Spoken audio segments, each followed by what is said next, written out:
This little simple microphone that sits in front of me and has sat in front of me almost every day since I was 13, 14 years old, has been my best friend in ways, because you don't understand how important you are in my life. I feel like I know you, and when I meet people, they say, it's like you're my best friend. It's like an old friend that we've been together for years.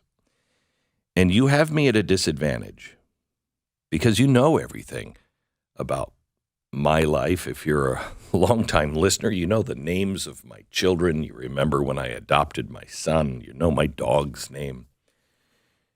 And I know nothing about you, it seems.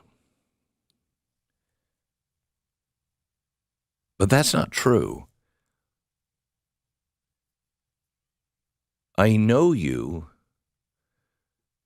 because I know your values. We're like-minded. And honestly, we are just searching for those things that are true, those things that bring happiness, those things that bring meaning. I've lived a life of no meaning. I lived a life where I was worshiping the gods of America, fortune, fame, and it was meaningless and empty, and I drank my way through it.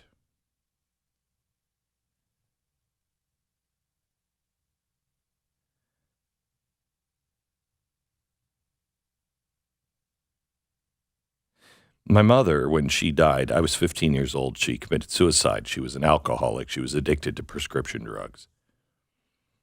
In a time when nobody ever talked about that.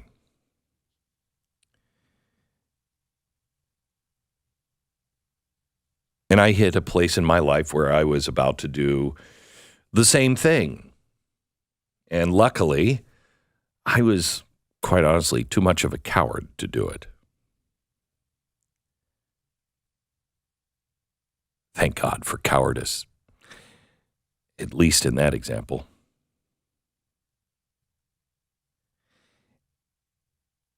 I didn't know how to live. I just knew that death was in front of me. If I continued down this road, it would mean death. I would either drink myself to death, drug myself to death, or I'd kill myself because there was just nothing in my future. And I couldn't find happiness. It seemed as though all truth was nothing more than a lie. It's amazing how insidious darkness is. It's amazing how it can play on you.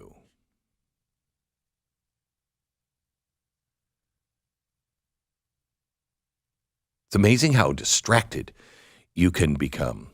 I just looked up at my monitors here in my studio,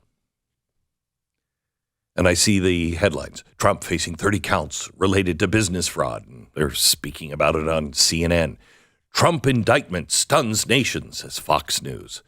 Donald Trump indicted, says MSNBC. And Senator Warren is on CNBC. We need to hold those failed bank CEOs accountable.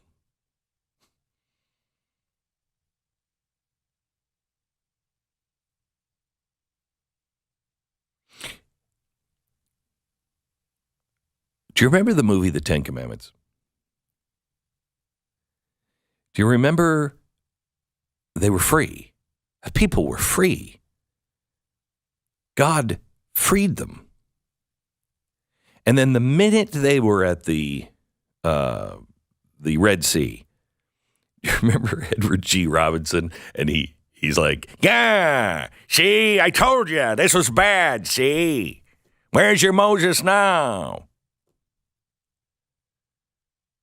And he immediately stands up and says, see, this guy led you to death. And Moses, I can't even begin to understand. Charlton Heston said, behold the hand of God. That's not really what happened. He didn't stand there on that cliff. He went down to the water, had to walk into the water first.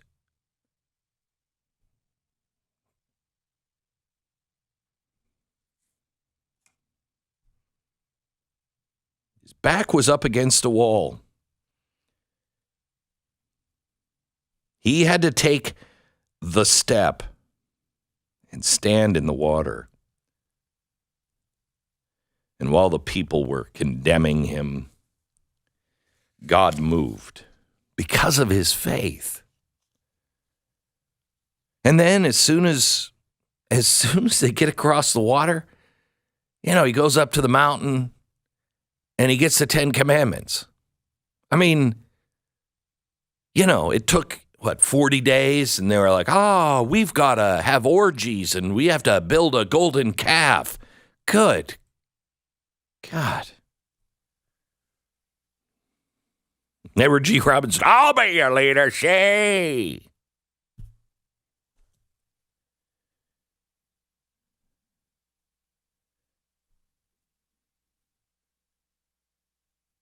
They worshiped the things their hands had made.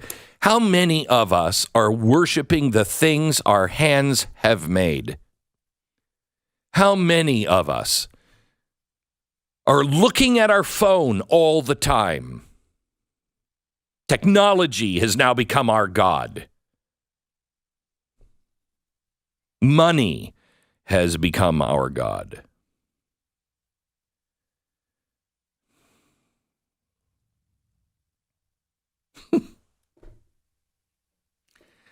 I'm here in Dallas in soundproof studios, and I just heard the thunder outside. How appropriate.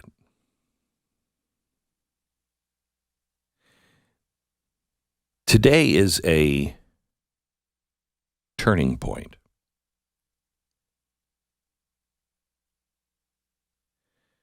Today,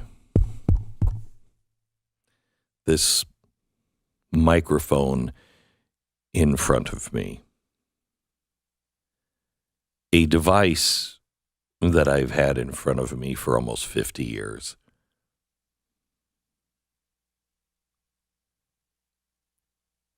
is unforgiving.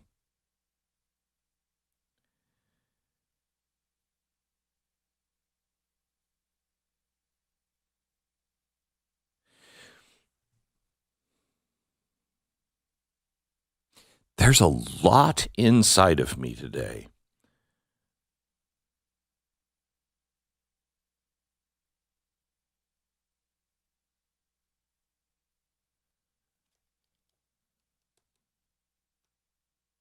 And I am no different than you. I've had enough. I've had enough. I don't know about you, but I've been watching this slow motion car wreck, this train headed towards us for 20 years.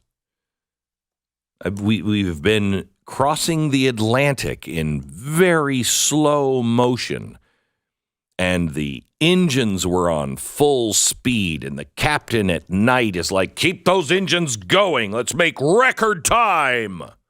We can do it.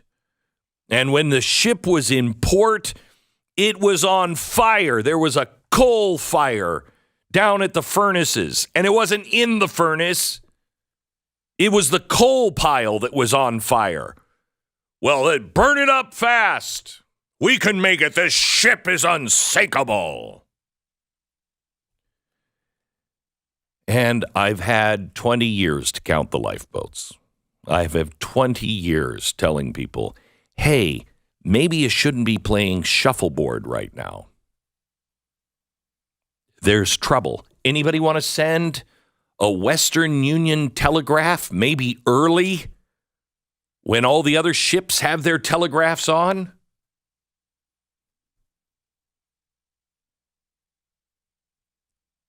We are at the iceberg. And the reason why this is happening to Donald Trump is because they need you.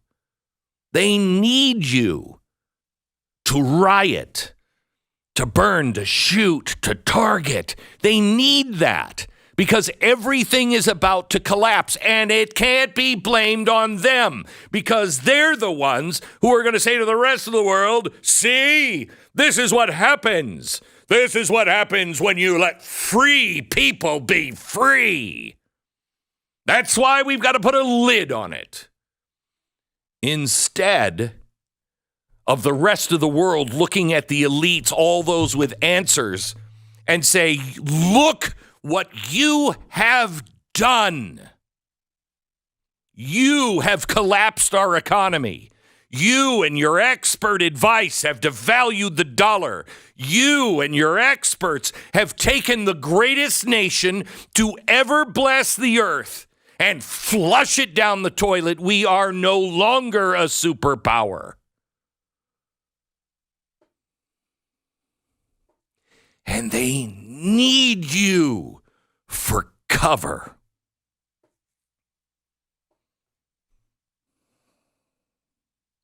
Pray for your country like you've never prayed before.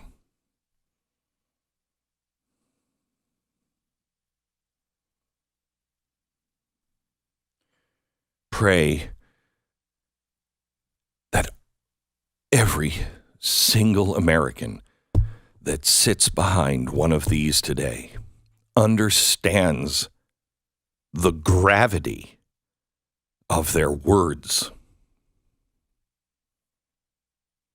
Lord, may you humble all of us in these days. I'd prefer, kind of a gentle reminder, but if it takes, behold the hand of God, we will take that as well. But humble us, Lord. May we turn back to you.